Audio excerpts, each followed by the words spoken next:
Good morning and welcome back to our channel. আশা করছি সকলে ভালো আছো, আমরাও ভালো আছি।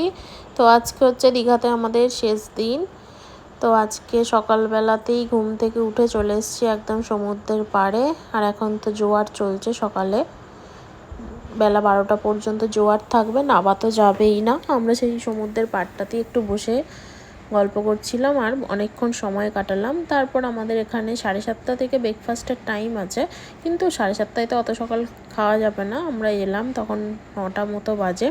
সমুদ্রটা ঘুরে তারপর একটুখানি বেশিক্ষণই আজকে বসলাম, যেহেতু আজকে বাড়ি ফেরার দিন। তারপর এখান থেকে এখন ব্রেকফাস্ট করে স্নান টান করে নেব। তারপর আমাদের বাসের টাইম আছে সকালে। আমরা হাঁটতে হাঁটতে এখান থেকেই টিকিট কেটে নিয়েছি।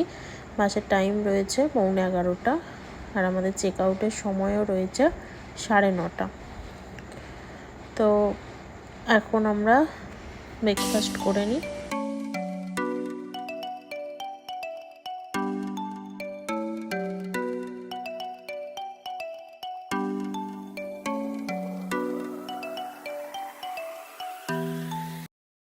স্নান টান হয়ে গেছে, সৌরভ এখানে রেডি, আমিও রেডি, ব্যাগও গোছানো হয়ে গেছে।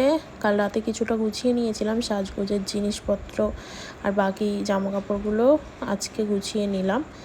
আর আলমারিটা খুলেই রেখে দিলাম, কারণ কিছু জিনিস যদি ফেলে যায় তাহলে চোখে পড়ে যাবে।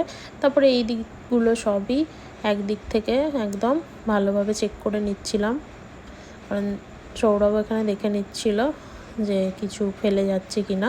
তারপর হয়তো গাড়িতে মনে পড়বে বা বাড়ি গিয়ে যে কিছু একটা ফেলে এলাম। তো মোটামুটি সবই চারিদিকটা দেখে নিয়েছি। ফোন, চার্জার এগুলো তো আগেই পুড়ে নিয়েছি।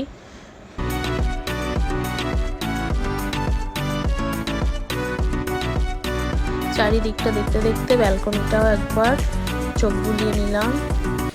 আমরা এখন রেডি হয়ে নিয়েছি, রেডি হয়ে এবারে যাব হচ্ছে একটুখানি ছাদে, তারপর রিসেপশনে। আমাদের বাসের টাইম আছে 10:40। চলো, আমরা একদম রেডি। এবারে আমরা এখান থেকে আমাদের ল্যাকেজগুলো তো নিচে নিয়ে চলে যাবে, আর আমরাও তারপরে আস্তে আস্তে নিচে যাব। এরপর সৌরভ এখন গেছে রিসেপশনে, আর আমি এখানে বসে রয়েছি। হাতে অনেকটা সময় রয়েছে, তো সেই জন্য ভাবছি আর একবার ছাদ থেকে ঘুরে আসবো।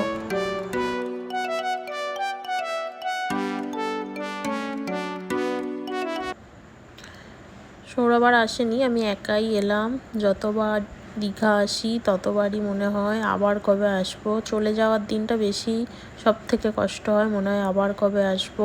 সমুদ্রটা বড্ড বেশি মিস করব। বাড়িতে গিয়ে কটা দিন কাটলে আবার ঠিক হয়ে যাবে, কিন্তু এই যাওয়ার সময়টা বেশি কষ্ট হয়। আমরা বাড়ি ফিরে যাব, তো সমুদ্রটাকে বড্ড বেশি মিস করছি। আবার আসবো, হয়তো এক্ষুনি তো আর আসা হবে না, হয়তো 6-8 মাস পর। আর চোখ খুললেই যেমন দুদিন সমুদ্র দেখতে পাচ্ছিলাম, যখন তখন ছাদে আসছিলাম, সমুদ্রের পাড়ে হেঁটে যাচ্ছিলাম, সমুদ্রটাই সব থেকে বেশি ভালো লাগছিল। যাই আসবো আসবো তাতেও খুব মজা লাগছিল, যখন জামা কাপড় গোছাচ্ছিলাম ভালো লাগছিল। তারপর যেদিন আসছিলাম তখনও আরও বেশি ভালো লাগছিল যে কতক্ষণে আর দীঘায় পৌঁছাবো, যখন বাসে ছিলাম। আর তারপরে এখানে আসার পর তো দুদিন খুব মজা করলাম। আজকে খুব মনটা খারাপ লাগছে।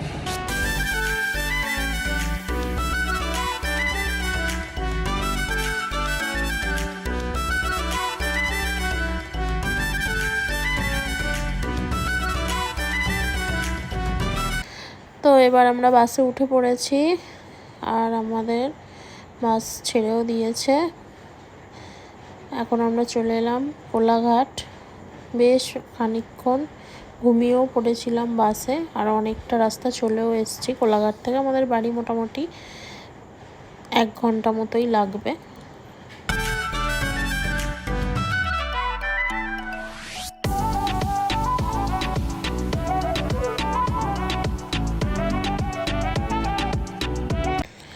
এখন বাজে বিকেল 4:30। বাড়ি ফিরে রেস্ট নিয়ে খাওয়া দাওয়া করে তারপর তোমাদেরকে দেখাচ্ছি যে কি কিনেছি।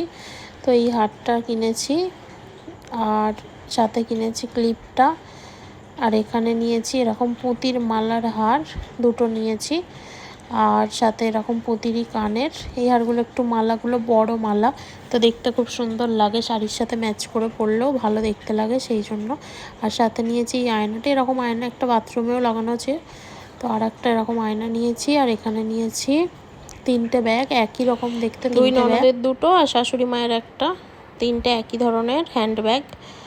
আর সাথে নিয়েছি আরও একটা ছোট এমনি লেডিস পার্স ব্যাগ মতো। আর তার সাথে নিয়েছি 2টো ব্যাগ, এটা নিয়েছি। আর এটার সাথে নিয়েছি এই 2টো ব্যাগ, এই দুটো একটা মায়ের একটা দিদির, যার যেটা পছন্দ নিতে পারবে। আর আমি আমার জন্য এবারে ব্যাগ ট্যাগ কিছুই কিনিনি, শুধু গলার একটা হারই কিনেছি আর টুপি কিনেছি। তো দীঘাতে তো বারবারই যাওয়া হয়, সেই জন্য এবারে আর আমার জন্য তেমন কিছু কিনিনি। তো রোমিও এখানে ঘুমোচ্ছে, রোমিওকেও মায়ের কাছ থেকে গিয়ে নিয়ে চলে এসেছি। আর আজকের ভিডিওটা এখানেই শেষ করছি। সবাই ভালো থাকবে, সুস্থ থাকবে। আবার দেখা হবে তোমাদের সাথে কালকে একটা নতুন ব্লগে।